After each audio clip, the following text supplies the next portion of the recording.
The sun was brutally hot that afternoon, burning the endless desert like fire poured across the earth.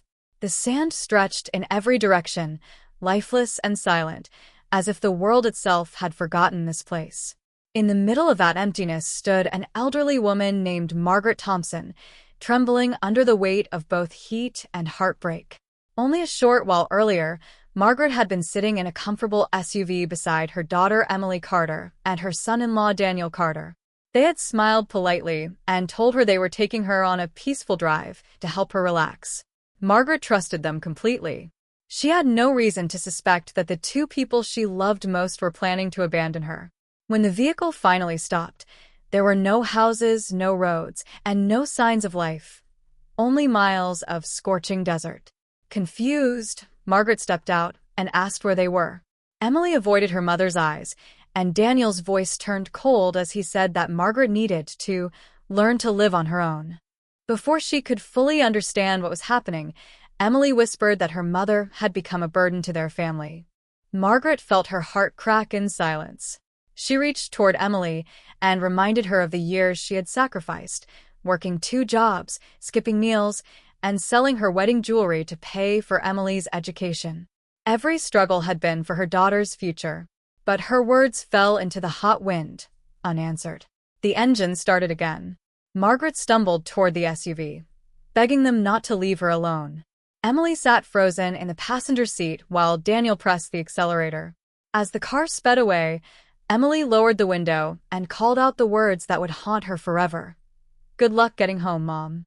Within seconds, the SUV disappeared over the dunes.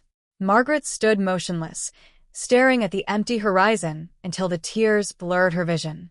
The silence around her was unbearable. For the first time in her life, she felt completely abandoned.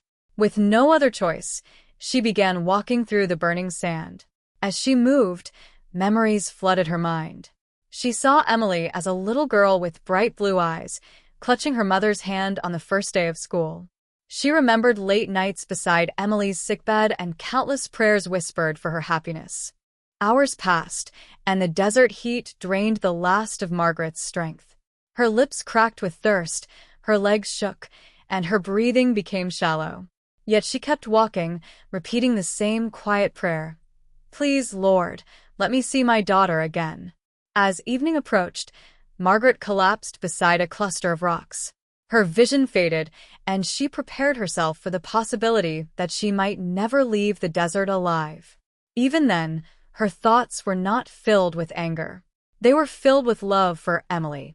Just as darkness began to fall, the sound of an approaching truck broke the silence.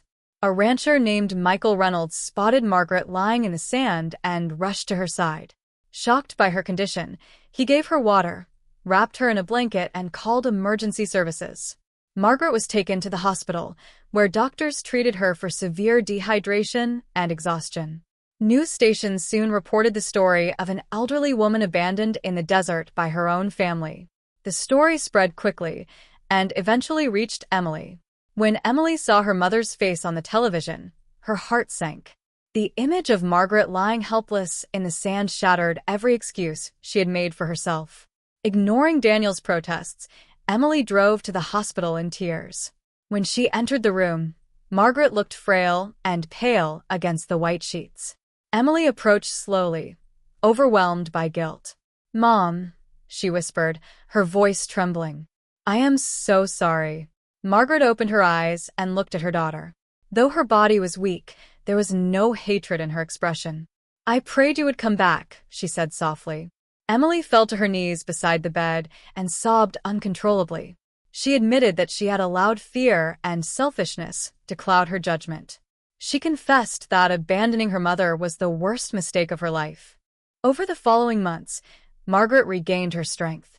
Emily moved her into her home and cared for her with genuine devotion.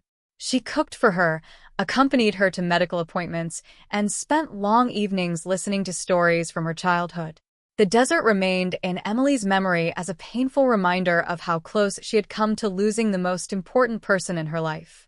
Every time she looked at her mother, she felt both gratitude and humility. Margaret eventually forgave her daughter completely.